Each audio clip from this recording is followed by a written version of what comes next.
523 Championship appearances. The second most appearances in the second tier since it was rebranded to the Championship in 2004. Can you remember every single one, Lee?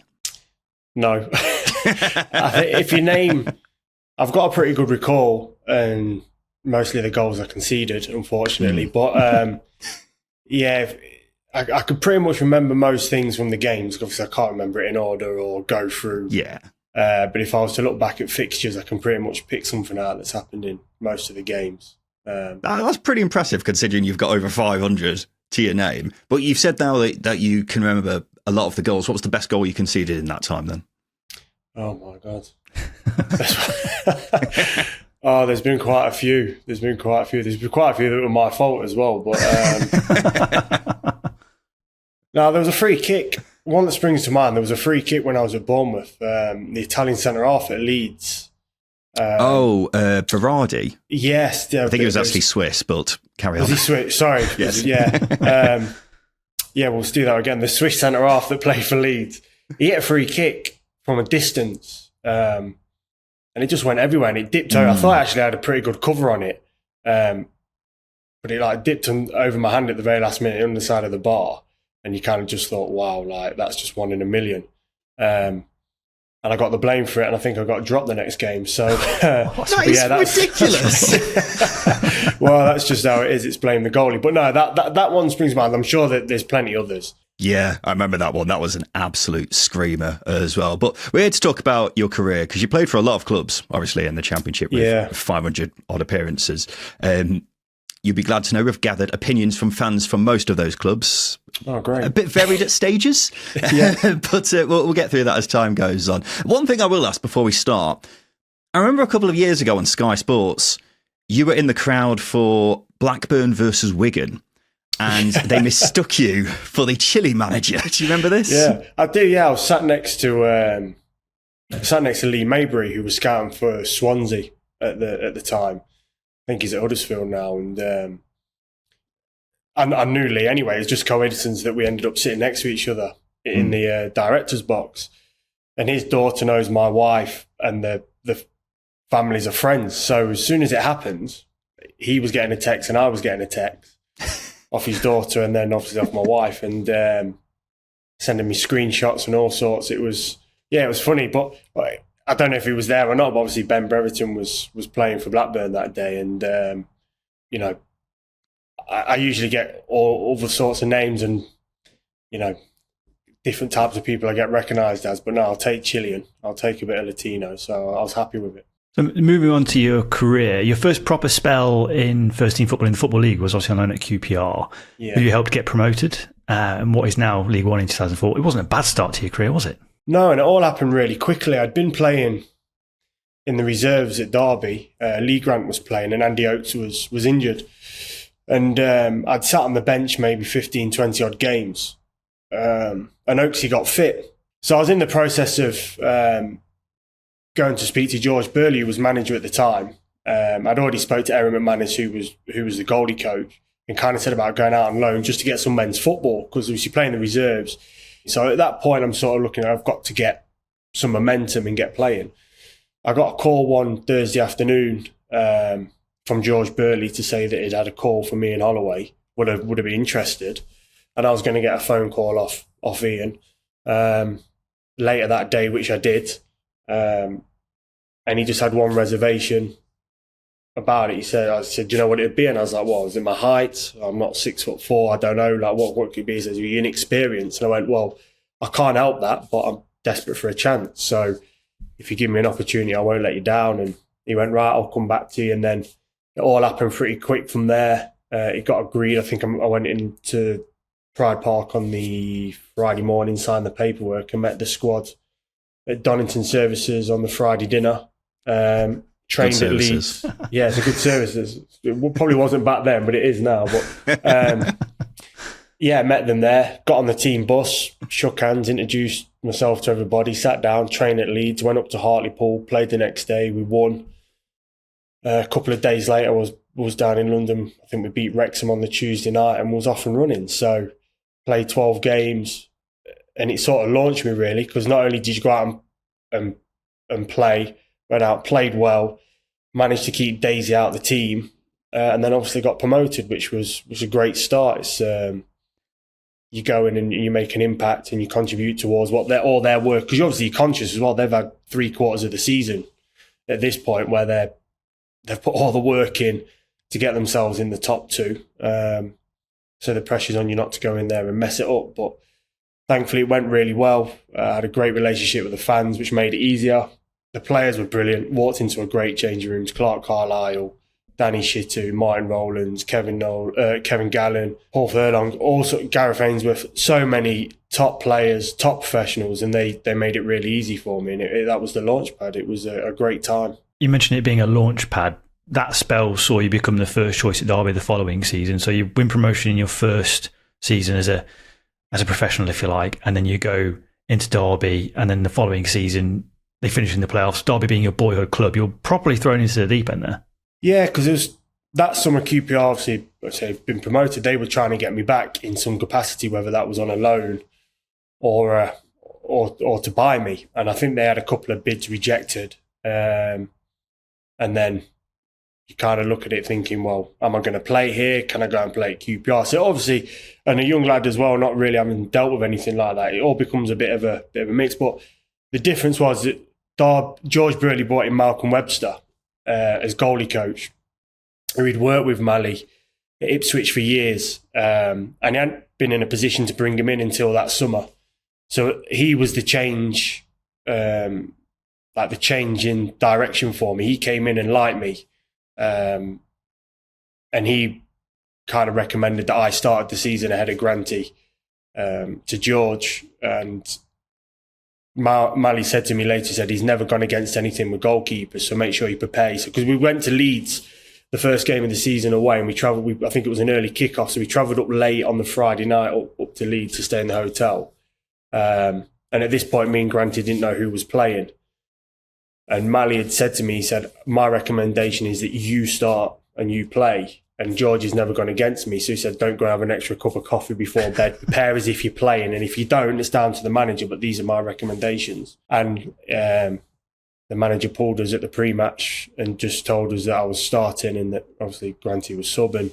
Yeah, and then went on, I think it was 45, 46 games that season and into the playoffs. And we missed out to Preston, which was unfortunate. But yeah, it was a great 12 months. Yeah, absolutely. And us being Derby fans, we remember that period very well. But then I remember at the end of must have been 05-06 season, you went from first choice at Derby to suddenly leaving the club in a very short space of time. Why was that? Well, it's when Billy came in. Billy Davis, this is. Billy Davis, yeah. When Billy Davis came in, I think my time was done there. And I think Billy had a remit. He had an open checkbook and he had a remit to get the football club in the Premier League within 3 years. And he signed Stephen Bywater. And he signed a lot of players. So I don't think it was necessarily so much of getting me out of the football club. I think he wanted to go in a different direction and improve the team. You have to remember, the team had been struggling for 2 or 3 years, and we had a good year with George when obviously we got in the playoffs. But the year after with Phil Brown wasn't a particularly great year. I think rescue towards the end with Terry Wesley stepping in as interim, and we got some good results and managed to keep ourselves away from the danger zone with a bit of time to spare, if I remember. But the football club needed to go in a different direction, and I've been there a long time, and it was probably best that I did go. But I was involved in the England under-21s at the time. I was used to playing. I didn't ever see myself as a squad goalkeeper or as a sub-goalkeeper. And I was fortunate I had the opportunity to go to Norwich, which they'd just been relegated and sold Robert Green. So it opened up a position there. So I think it all worked out that 3 into 2 positions at Derby wasn't going to work, and it was probably a race in time between me and Granty who could get out first. And obviously I was fortunate that the Norwich thing came up, and it worked for all parties really, because I was able to get out, save the money Derby saved on the wage bill. And it probably just put a bit of distance between me and the football club, which was probably what was needed. You went back to QPR in 2007, but this time permanently. Had a really good year there. A lot of QPR fans had nothing but good words to say about you, but I understand you left on a bit of a sour note.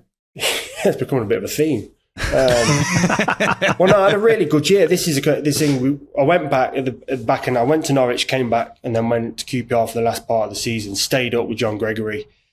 Went back in the summer, and while I was signing, there was a takeover going on with Flavio Briatore and Bernie Eccleston, and that group was in the background trying to buy the club. And I think it went through in the September, October time, maybe. And I had a great year. I think I came runner-up and player of the year. And I'd signed a new 4.5-year contract in the March, which Flavio had signed off on, and everyone was happy. And they'd obviously had a bit of recruitment drive in January. Fitzall, Rowan Vine had come into the football club, Patrick Adjiman. So the club was going in the right direction, and they were building. And then in the summer, all out of nowhere, I just get a phone call to say, "Oh, you're done here." And it's like, I've just signed a 4-year contract. Like, how does that work? It's like, "Oh, Flavio's changed his mind. He doesn't want you anymore." So I had a year then of not being wanted and doing it. But I'd signed 4 years, and I'd signed a pretty good contract. So getting out and somebody to take over a contract for 4 years and pay a transfer fee for you and take on your weight, it didn't make sense. Like, it just wasn't financial viable for football clubs to do it at that time. It wasn't like it is now, where clubs are chucking around big wages. QPR were probably one of the first to do it. So they sort of changed it. And I wasn't on astronomical wages, but I was on better wages than most clubs could afford. So it was difficult to get out. Ian Dowie came in and Radic Cherney played, and you sort of left in limbo. And the reality of it is the wheel keeps turning. They're never going to say it's us who's changed their mind. Flavio or the football club never came out and said, "I didn't want him." It was always a case of, you get painted with the bad spoon or the bad paint or whatever it is, and you're seen as the bad egg. But the reality of it was, I was told I wasn't wanted, but I couldn't go anywhere because no one could afford me. So that's when I ended up going on loan to Forest for a little period up until Christmas, and then spent the back half of the season not really doing anything. But I broke my finger in that period of time, so I wasn't physically capable of doing anything. I was recovering from an injury. But yeah, all starts to circle. And I've had loads of QPR fans over the years come up to me and say stuff, and it's like, it's just total BS really, because they have to keep their wheel turning. And unfortunately, when you hear it a bit now, like, there's loyalty both ways, but it's always the player that seems to get painted in the bad way. And I had a good relationship with Gianni Palladini. It was just that people changed their mind, and that was it. But there was a bit of skullduggery with the stuff with Forest. There was apparently agreements in place, and Forest didn't live up to this, and QPR didn't live up to that, which was all, again, BS, because there was nothing in writing. There was nothing official. So it's just hearsay, but people like to spin their own narrative on things, unfortunately. Yeah, it was a pretty bonkers ownership. But you moved from QPR to Nottingham Forest in 2009. Obviously, you mentioned after a loan spell there. This is where you found your best form, wasn't it? There was even a talk of England call-up at one point. Yeah, I don't think there was any truth in that. I think that's more, again, just, I never heard anything, and I didn't see it as realistic or as a possibility, to be honest. But I think that was just more people spinning it than reality. But even with Capello handing out caps to Jay Bothroyd dipping into the Championship? Yeah, goal scorers. People always want goal scorers. Goalkeepers are two a penny. Do you know what I mean? Like, everyone always wants the one who's going to score the goals. But no, I had a good year at QPR, and I had a good spell back on loan. So I just sort of picked up where I left off. Came in at Forest and hit the ground running. We had a bit of a difficult start. A lot of young players were signed. They were still finding their feet a little bit back in the Championship, having just stayed up. But Billy Davis had obviously gone in there at that point. I knew what he was all about. I knew what he was training was about. And with that squad, he was the right manager for that group. And we got on a good run. And it helps when you're playing with good defenders and playing in a good team. It's you're not having loads to do. So sometimes when you make 1 or 2 saves, it can actually mean a lot more when you win a game than making 5 or 6 saves and losing. So I was part of a really good team and a good unit at the back. And I had two and a half years of really good football where, again, all settled, very calm. We had routine, we had consistency, and then obviously Billy left and it all turned upside down. Yeah, we'll get onto that shortly. But you mentioned Billy Davies. I remember I once spoke to your former teammate, Simon Cox, who called Billy Davies the most paranoid man in football, because he was a bit of a character, wasn't he? Yeah, he was. And he's probably not as paranoid as people think he is, because a lot of the stuff he's probably right about. He probably just goes about it in the wrong way. But that's the industry for you. It can make you paranoid because there's always somebody after your job. That's the thing. Whatever position you are or position you have in a football club, manager, coaching staff, player, whatever, there's always somebody coming after you. So, yeah, he had tendencies, but I think Coxie probably had him at a time, the second time, I think I had him at his best. I think I had him coming out of Preston at Derby. You could see that he had something about him and he was special, and obviously achieved promotion in the first year. And then coming in at Forest, he was obviously angry, one of the two to prove people wrong. Yeah, angry maybe. But he was to prove people wrong, and for 2 years he was brilliant. And I think managing downwards and laterally, he's fantastic. Managing up, I think it's probably his downfall, which he'll happily, maybe not happily, but he'll have to accept that that's probably where it's been his downfall. Let's move on to possibly your most famous or infamous moment in a Forest shirt, depending on which side of the A52 you live on. It was against Derby County in the East Midlands derby in 2008. So I had to rewatch this because I completely forgot all the chaos that happened around it. Yeah. Derby scored late on, but the goal was ruled out because a penalty had been awarded. You then saved said penalty and celebrated in front of the Derby fans, which I think it's fair to say didn't go down particularly well. With that in mind, how do you feel about Derby County now, considering it was your boyhood club, but I mean, you became pretty much public enemy number one after all that? Yeah. Well, you reap what you sow, don't you? So it's... I have no bad feelings towards him. I'm very lucky that I had the opportunity to cut my teeth in football there. I had a great apprenticeship. I had a great upbringing. I worked with some brilliant people. Eric Steele was as good as goalie coach as I ever worked with, and he really made me believe as a 13, 14-year-old that I could get to the level and I could get through the system.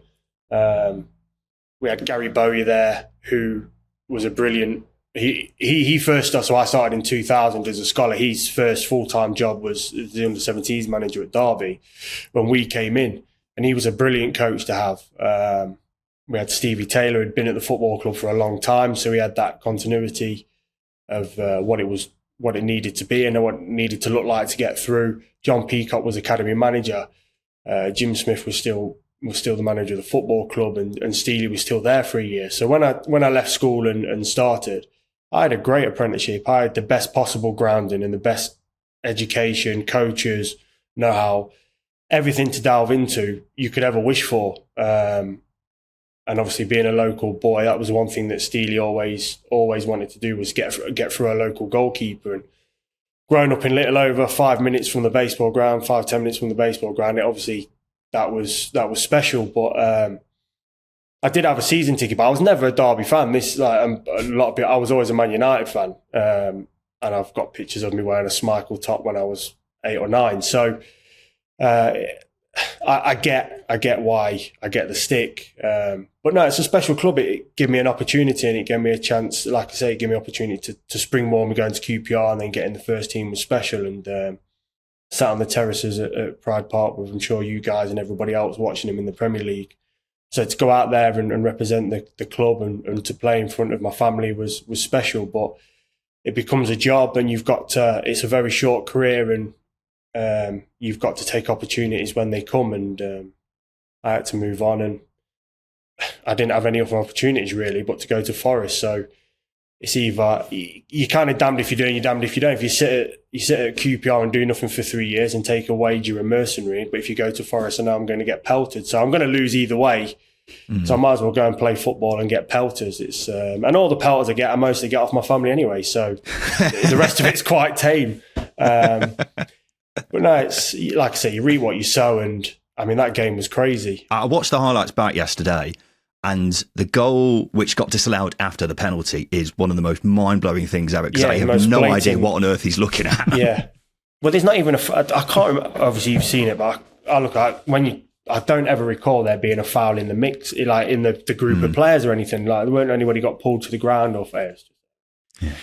Just do it out well. Finally some vindication as a Derby fan. Can sleep easy now. But you see, you played your best football at Forest. Why did you ultimately end up leaving? Well, I was out of contract, and Fawaz had come in as owner, and they wanted to bring in a Kuwaiti goalie for some reason. So,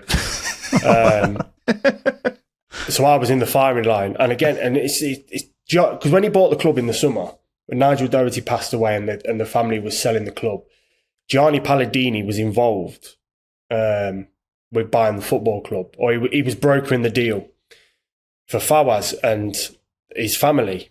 Obviously, I know Gianni from QPR, so he sort of follows me around. So anytime he brings an owner into a football club, it seems as if they're after me. But he just said to me, look, he wants to bring in Kuwaiti players and he wants to bring in a Kuwaiti goalie. So just so you know, it's like, fine, yeah, great, here we go again. But Sean O'Driscoll was manager, and I had a good relationship with Sean, and Sean always said to me, as long as I'm manager of the football club, you'll always be my goalkeeper. It's as simple as that. And he tried to get me a new contract, so I was out of contract in that summer.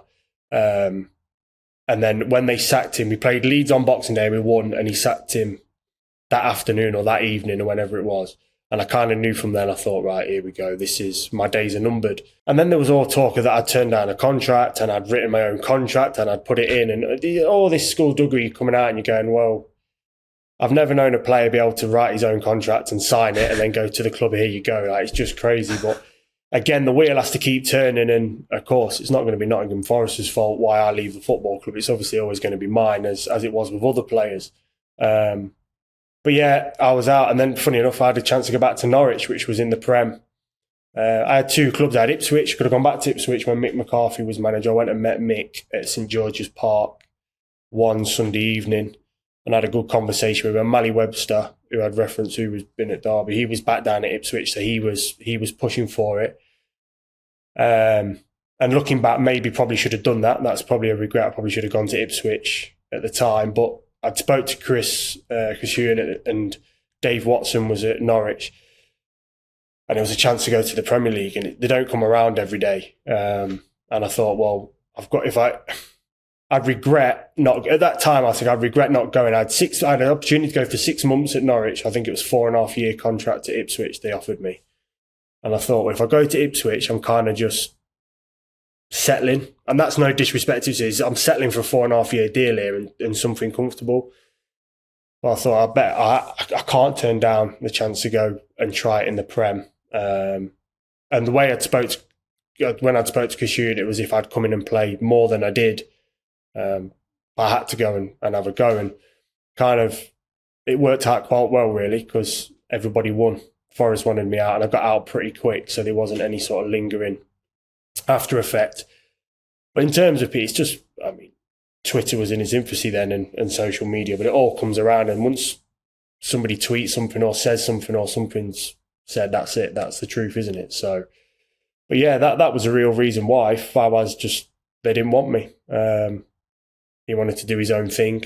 He was trying to sign every goalkeeper, Robert Green from QPR and all these different people, but they ended up they give Carl Darlow an opportunity, which was great, which launched him. So, although I was disappointed to leave and disappointed the way it kind of ended, I was delighted in some aspects, because Carl's a really good friend and someone I took a lot of time in trying to help and develop, and he got his chance, and that launched him. So, yeah, that was disappointing, but it is what it is. It's just how it goes. Yeah. Well, you bounced between a few clubs after leaving Forest, including playing in Bournemouth's Championship winning side of 2015, but ended up at Rotherham, where you did very well and became a fan favourite. It's also where you worked for the first time with Neil Warnock, who you would go on to follow to Cardiff shortly afterwards. So I'm assuming you enjoyed working with old Warnie.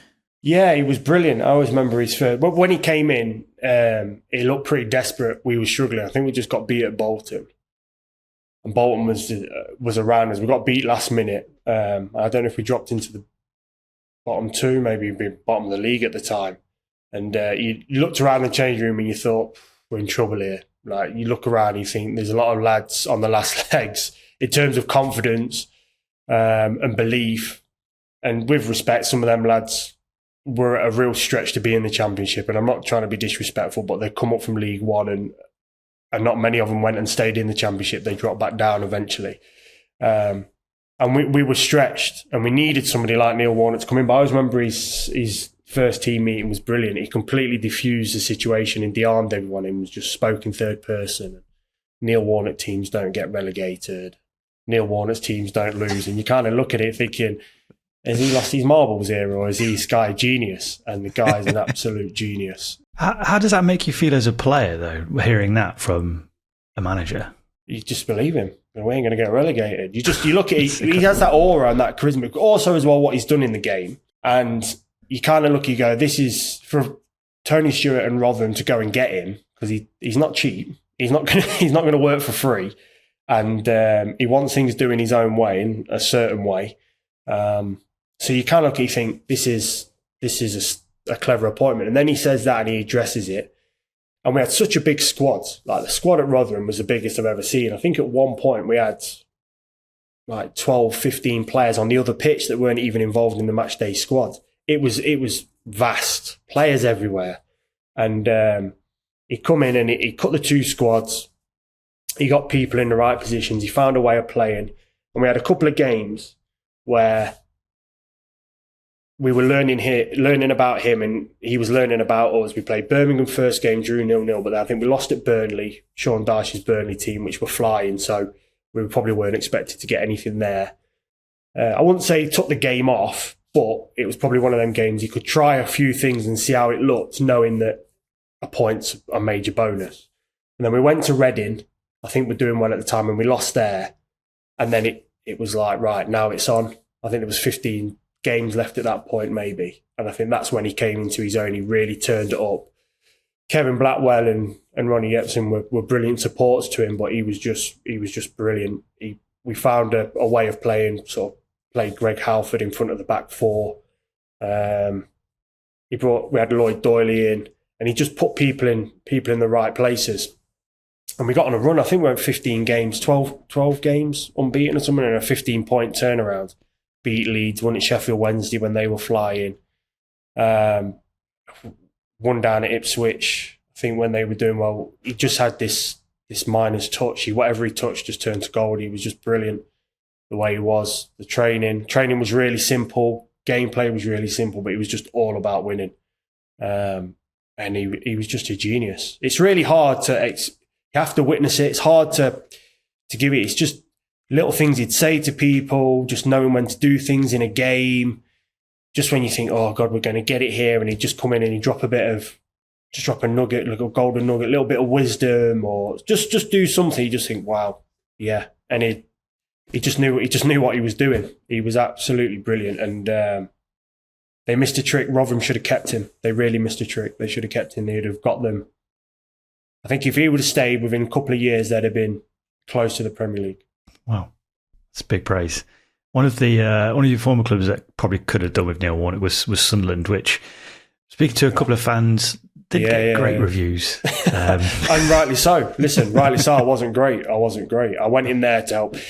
There's context to it, of course. There's always context, but at the end of the day, you take the challenge, and it's one that still doesn't really sit well with me, because you go in and fail. Like, I always like to think, although some clubs I've left with baggage, I always think I've always contributed and left a positive effect. I think, you talk about Forest, talk about Derby, QPR, however I leave or whatever happens, I think my body of work there shows that I've always had a positive effect on the team, and I've always done well. But that was just one place that it just didn't work, just couldn't get going. Everything about the place was just rotten to the core. It was just a hangover from the Premier League, hangover that they didn't want to be in. They thought they were too good to be in the Championship. It needed to hit rock bottom, which it did, to bounce back. And but with that said, my performances weren't great. I didn't play well. I've been injured for 14 months. Hadn't really played first team football. Got thrust in again Thursday. I was sat in Cardiff with Craig Bryson, because he was on loan, obviously from Derby at the time, and we were sat. I think it was in Nando's. And I was due to play in the 21s the next day. And I got a call. Andrew Lonergan was going to sign. And I knew Lonners was going up to Sunderland to sign. because I'd spoke to him. And then for whatever reason, the deal never happened. Because the week before, he was going to go to Sunderland, but he needed a replacement to go to Leeds. And he'd rang me and said, look, I know you're not involved. Would you fancy going to Leeds? And I was like, well, I don't really fancy. I just had my daughter, so my baby was only 7 or 8 weeks old at the time. I was like, I don't really want to trek all the way up to Leeds to not really do anything. I can kind of sit in Cardiff and not do anything. And I wasn't really fit. I was fit, but I wasn't match fit. I wasn't nowhere near up to speed. So I kind of knew that was happening. And then it all happened the day before, like Lauren said, the deal's off. And then I got a call saying, do you want to go to Sunderland? And you'll play Saturday against Ipswich. And you sit there and you think, I'm not ready for this, but your ego kicks in and your pride kicks in. And it's like, I sat with Bryce, and Bryce was like, well, why not? What's the worst that can happen? And unfortunately, the worst did. For them, they signed me, which was horrific for them. But that evening, I signed the paperwork at the Cardiff Stadium, and then I drove up to Lancashire, stayed in Lancashire the night, and then I drove through to Sunderland to train the next day. No, it was the Wednesday, actually, because I drove up on the Wednesday night, signed the paperwork on deadline day, drove up on the Wednesday night, got to Lancashire in the early hours, slept, and then drove up to Sunderland in the afternoon. Checked in the evening, and then trained on the Friday morning at the stadium. So that was the timeline. So yeah, Wednesday dinner I was preparing to play in the 21, and I wasn't playing particularly well in the 21s at Cardiff. I don't think they wanted me to play either, because I just wasn't right. I just wasn't fit. I just couldn't get, my knee was fine, but I just wasn't in a place where I was up to any speed and momentum. And the next minute I'm standing in the tunnel at Stadium Light thinking, wow, Jesus, like, what am I doing here? Yeah, and it went downhill pretty quick from there. But when I first went in, I weren't great, and then I got left out, and Jason Steele played, and then I went back in because Steely got sent off at QPR, and I actually think I did okay. I played better and did all right, but all right wasn't good enough. It was nowhere near what was needed, but that club was beyond saving. Like, Superman couldn't have saved that. So this was during the Sunderland Till I Die era. So what did you make of the cameras following everything around? So you mentioned that they was almost pretty much stinking out the place in the Championship. They felt they were too good to be there. Yeah, what was it like having the cameras follow you around it as well? It was different because I never experienced that. This is because it weren't just like a little handheld camera. It was like a full blown, like, proper set boom mic, people carrying the boom mic, producers, people of all. So it's like a team and like an entourage of people. But I always remember my first trip away at Bristol City, and I just thought, like, we just had everything wrong. Like, we flew down, and on the plane, everybody was on the plane. Got to the hotel, that, like, there's so much food, so much spread, like every meal you could buy. You just look, it just felt excess. And it seemed as though all the focus around this place was making a documentary, still hung up on, everyone was hammering Jack Rodwell as well at the time, which was harsh. There were so many things that they seemed to be the focus on that were actually winning games of football. And that's why I say there was too many excuses, too many distractions, too many things going on. I remember doing like my initiation song at Bristol, and then next minute there's a camera fly out, there's a boom mic, and there's a secretary, there's a chief executive, there's a solicitor, there's 3 chefs, there's security guards, there's just loads of people. I'm looking going, there's more people than there are players, and it just felt so rock and roll, like we weren't there. Right or wrong, maybe because I've never been in the Prem and that's how they behave, I don't know, but it felt like everything should be streamlined. You're there to do a job, to win a game of football and get out, and it just seemed as if the football was almost like the second priority there, which is a shame because the fans deserve better because they're great fans. I know, like, they hate me and they think I'm crap, which the evidence is there to suggest, but the reality of it is, like, there's 40,000 people in that stadium in League One. Like, you see when they've had the trips to Wembley, like, they fill out, they're unbelievable support. Like, up there, it's just fanatical. If you're Newcastle or Sunderland, as you know, I'm sure you've travelled, it's just phenomenal. Like, it's a hotbed of football. They love it. It's what they live for. And they just deserve better. Yeah, well, they're getting that now, aren't they? Which is brilliant. good to see. I'm up there in a couple of weeks for a game, which I'll have a balaclava and a moustache and glasses on. But no, they've done great. But the club needed it. It's a sad part that I was a part of that history of a bad time, but the reality of it was whoever went in goal, it was going to happen. And the club probably needed it. It probably needed to hit rock bottom and reset, get rid of the old owner, whatever that was. And then a new owner came in, and now they've got this billionaire behind them and different people running the club and different mindset. And my God, they're doing amazing. Well, your final appearances in the Championship came during 2 seasons at Birmingham City, where you were the number one throughout that time. And asking Birmingham fans, you seem to get looked back on as a bit of a cult hero from that time. Are you aware of this? Well, yeah, no, I wasn't aware of it until a couple of weeks ago when I bumped into a Birmingham City fan at a Nottingham Forest game of all places, which was, I suppose it's just football that you fans are everywhere. But he mentioned I was a bit of a cult hero, which took me back a bit. But no, because when I first went in there, I wasn't, and I took a lot of stick, which I'm not on social media. Well, I am a little bit now, but I wasn't then. So I didn't directly get the noise, but it's amazing how many people want to come and tell you how you're getting hammered on Twitter and on Instagram. And I kind of carried a little bit of heat from the Sunderland, because obviously I finished the season at Sunderland with all the baggage, and then went to Blues. And it kind of followed me. And obviously people start and you get a load of stick, and then see you're coming in and you're up against it. And actually, I knew Birmingham was a big club, like we're Midland boys and we know Midlands football. But I didn't realise actually until I played for Birmingham actually how big it is and what it actually means to people. Because it's a real heavy shirt to wear, and there's a real expectation there that you're expected to win, which I kind of get because that's everywhere. But their recent history would suggest that it was a bit blinded, because they'd only I remember Paul Caddis scored with the last kick of the game at Bolton to keep him in the Championship. Oh, yeah. And bar Gary Rowett having a 6 or 7 or 8 month spell around the playoffs, they'd struggled. But no, I went in and it was tough at first, because obviously, as like I said, the baggage from Sunderland weighed with me. But I was always, at that point, I was back in my mind. Mentally, that summer was massive for me, because I came back and I was struggling. And I went to see the knee surgeon off my own back that summer, and I had a conversation with him, and I said I needed some like real home truths, like how is the knee physically? I can't really do this, I can't really do that. And he kind of laid a bit of a plan out for me, and he said you need to go, also mentally, he said you need to go back and do what you need to do to physically be mentally right. And if you can do that, you'll be okay.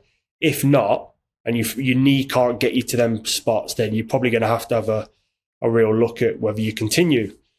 So I was like, right, kind of knew that the knee was a bit career ending at the time, but thankfully managed to get out the other side of it, thanks to the surgeon Andy and some great people at Cardiff and Rotherham that helped me through the injury. But the last little bit was the mental, and the Sunderland thing did knock my confidence, because not only if you're not physically right in your body, you don't trust yourself. Do you know what I mean? Like you see the ball for them crosses and you think, Shannon, you just don't get that snap or that push, and you only have to be a second off, and before you know it, it's in the back of your net. So you always have that little bit like, can I get to enough to be mentally right? Because I was never going to be the same again. Anyway, I went away and I really battered myself that summer. I really went after it. I was running twice a day, like tough runs. I was hitting the gym, like the weights on my legs and doing the plyometrics. And slowly it started to come back, and I probably just I probably needed another 2 or 3 months of rehabilitation and being reintroduced to the pitch, which would have probably got me right. So the Sunderland thing probably did come 2 or 3 months too early. So I think Birmingham probably benefited. I probably benefited, and in the long run was able to play as much as I did at Birmingham from having that 2 or 3 months in the close season to really get on top of things. And I worked really hard. I managed to get a little bit of weight off that I was carrying. I wasn't carrying a lot, but I wasn't quite there. And get a bit of muscle mass back around the knee and felt okay. And thankfully, I had a bit of a stop-start pre-season at Cardiff, and then I think I signed for Blues maybe 2nd or 3rd game in the season. And after 3 or 4 games, I thought, I feel like I've got my mojo back, and I had that little bounce and spring in my step where I thought, actually, I trust my body again now. And thankfully turned it around, and Like, well, it's great to hear, become a bit of a court hero, because if you'd have said that in the first 6 weeks of being there, then I'm really surprised we got to that point, which I never thought we would have. Yeah. If you're not on social media, you may not be completely aware of this, but one video of you went viral from around this time where two old lads asked for a photo and they actually wanted you to take a photo of them. Yeah. And even though it's from years ago now, people will still post it again and again, and it gets like millions of views every time it gets put out. Do you remember this incident? Just a nice guy. Yeah. But again, obviously I've been set up, Anna, so someone's doing it to take the piss and go, oh, look, we've caught you out. But if I turn around and say, no, do one, I'm not taking a picture, I'm putting my kids in the car, or why should I get hammered again. So again, you're damned if you do, you're damned if you don't. Fella come over to me. He might be, he might not be all there, I don't know. But he said, would you mind taking a picture? And I said, yeah. And he went, would you take a picture of me and my mate? And I was like, yeah. So I took the picture and gave him the phone back and got in the car and drove home. And then 2 days later, the lads are on about, oh, have you seen this? And I'm thinking, I didn't even remember I'd done it until one of the lads was showing me in the canteen at breakfast when we were back in training. And you're like, right, okay, is it, at the time, I was like, well, I was lost with it. I was like, oh, is this taking the piss out of me here? What? Trying to do a good deed for somebody. So if that's the way the world, it kind of more of indictment of the people trying to mug me off.